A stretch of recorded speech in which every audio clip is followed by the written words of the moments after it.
Check up. W.b.u.d. presents Channel Colossus, episode 33, Corruption, within the Attorney General's office with Eric Holder and the FBI Director James Comey. Run it. You know why that was not done? There are exceptions to that rule. I do not know, however, again, Mr. Chairman, I don't know. I don't know. I don't know. I don't know. I don't know. I don't know. I don't know. That I don't know. I just don't know. I don't know whether or not. I just don't know. I don't know exactly how IRS is constructed. I don't know when the subpoena was issued. Well, I don't know precisely. I don't know. I don't know. I don't know the specific questions. Now, again, I don't know what happened. Well, either you know or you don't know. I don't know. I don't know. I don't know. I don't know. I just don't know when. I don't know. I'm not sure I know what you're talking about. Oh, all right. And here's the response from the Messiah. Solyndra and Fast and Furious. I think I've been very clear that I have complete confidence in Attorney General Holder in how he handles his office. He has been very aggressive in going after gun running and cash transactions that are going to these transnational drug cartels in Mexico. There's been a lot of cooperation between the United States and Mexico on this front. He's indicated that he was not aware of what was happening in Fast and Furious. Certainly I was not, and I think both he and I would have been very unhappy if somebody had suggested that guns were allowed to pass through that could have been prevented by the United States of America. He's assigned an Inspector General to look into how exactly this happened, and I have complete confidence in him, and I've got a complete confidence in the process to figure out who, in fact, was responsible for that decision and how it got made. Okay, so you've heard Attorney General under obysmal Eric Holder, who, if I might add, was the first Attorney General in the history of the United States to be held in contempt of Congress because he didn't want to fork over the information that Congress requested about Fast and Furious, the gun running scheme that the government was running in Mexico and got caught red-handed. Obysmal. But the common thing with these guys are that they all know nothing. Eric Holder knows nothing. Obysmal knows nothing. Matter of fact, he get his information from the news. Remember he said that? Oh, I first heard about it just like you all did when the news came out. Nigga, stop lying. But anyway, I say all that to say all these guys crooked. And if you mention 45 administration being corrupt and you don't have anything to say about 44 obysmal, then you're not being real, man. I have no words for you because you're just not being real.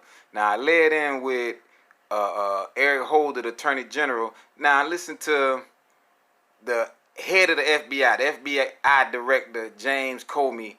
He knows nothing.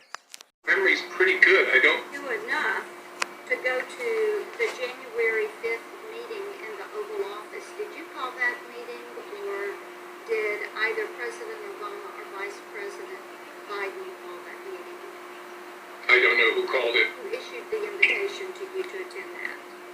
I don't know. You mentioned the Logan Act and using that against General Flynn.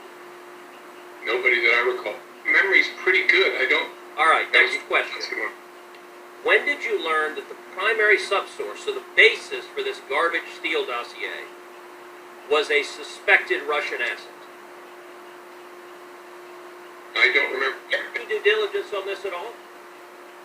I don't remember anything about the facts that have been revealed recently about. Let's talk about what personal knowledge you have. When you certified the first Carta-Page FISA application, you believed that Mr. Steele was working for the Democratic Party, didn't you?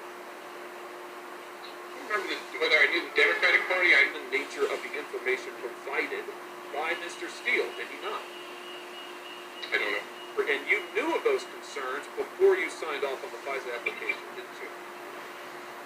I don't think I knew before. Concerns about Steele were briefed to Comey, end quote. And yet you signed off. No, did you open an investigation? I don't know what that refers to. You did not receive any investigative referral of this nature?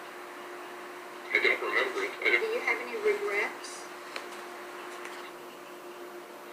My memory's pretty good. I remember the words of my marriage vows, even though it was 1987. I don't remember receiving anything that's described in that letter. Did you mention that Flynn's calls with the Russian ambassador appear, quote unquote, appear legit? I don't remember using that word. You know, Mr. Comey, I call that selective memory. There was a January 5th, 2017 meeting at the White House. Was Peter Strzok at that meeting in the Oval Office? No. And at the meeting, did either President Obama or Vice President Biden suggest prosecuting Lieutenant General Flynn under the Logan Act? Would you remember that if that suggestion had been made? I would remember it. It did not happen. Okay, that was Jim Comey, whatever the hell he called himself, at his testimony, the recent testimony with Congress via Skype, Zoom, however the hell they did it. But as you can see, he doesn't recall anything. He was the head of the FBI. He don't recall anything. J. Edgar Hoover will be proud. But anyway, this clown's history is amazing because y'all probably don't remember, but he really became well known throughout the political spectrum when he was dealing with Hillary emails. You know, in the beginning, he put a halt on the investigation into her emails, and everybody praised him. All the Democrats praised him. But then when he came out towards close to the election and said he would pull her emails back out, the Democrats flipped on him and lost their minds. And then when Trump fired him, oh, they lost their damn minds. But just this a recap right here.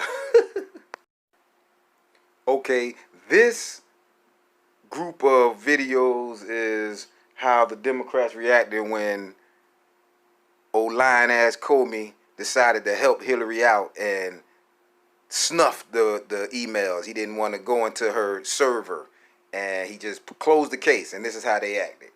What I do know is this, that there was an extensive, as you know, Brad, investigation by the FBI under the direction of a wonderful and tough career public servant, Jim Comey. He's somebody with the highest standards of integrity. I think Director Comey could not have been more exhaustive. I am grateful for the professionalism of the FBI and the Department of Justice. This is a great man. We are very privileged in our country to have him be the director of the FBI.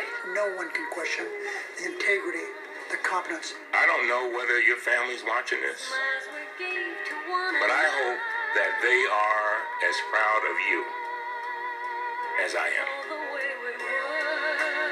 Oh my God, look at the praise and fawning. They circle jerking, busting on each other, praising Jim Comey, James Comey. Oh, he is the best. He was, oh my, But then, out of nowhere, he popped up close to the election 2016 and say, we gonna dig back into Hillary Clinton emails. And whoa, look how the damn narrative changed. Comey acted in an outrageous way. I think he should take a hard look at what he has done. And I think it would not be a bad thing for the American people if he did step down. And do you believe that Jim Comey should resign, Senator Reid? Of course. Did you want to see him gone? So it's absolutely true that Democrats have been very critical of James Comey, and many of us did call for his resignation. It's hard to be a director of such an important institution when that trust is no longer there. Can you tell us anything about the discussion? No, it's classified and we can't tell you anything. All I can tell you is the FBI director has no credibility. When I heard about it, I found it hard to believe that Comey, who I thought had some degree of integrity, would do this. I think he made a mistake on this, and he clearly has a double standard. About legal conduct. The president ought to fire Comey immediately, and they ought to initiate an investigation. There needs to be restoration of the credibility of the FBI. I mean, that needed to be done. I think he should resign because he's damaged the FBI's reputation. The faith of the people of the FBI is somewhat shaken in their leadership, and I think the faith of the country is in the director of the FBI is somewhat perilous. Given all of that, I think he ought to spend more time with his family. The answer is that he resigns by midnight tonight, or early enough that the world can know that maybe he's not in the right job. believe that Jim Comey should resign, Senator Reid? Of course. Yes. Whoa, wait. Did you hear all that? All the Democrats wanted to fire him. I didn't have a Republican on there or independent on that past clip.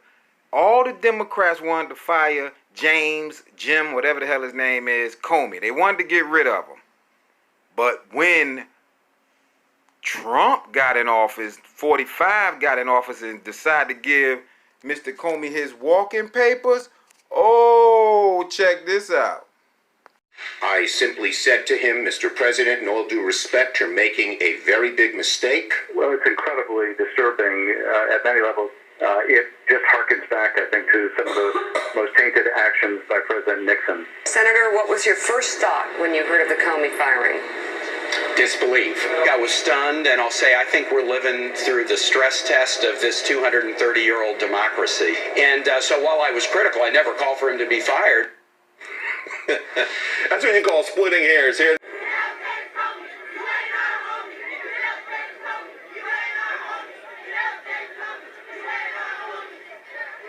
And I love the enthusiasm of the young folks.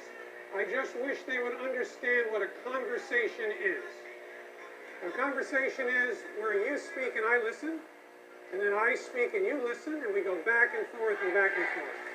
Man, the hypocrisy is at an all-time high, and you Negroes out here following these Democrats, letting them lead y'all into the abyss of hell. I'm talking about just following blindly, man. You Negroes, I'm really starting to wonder, man. I'm really starting to wonder. Y'all following these hypocrites, and not just following them. You go crazy if somebody have one bad thing to say about them. Clowns.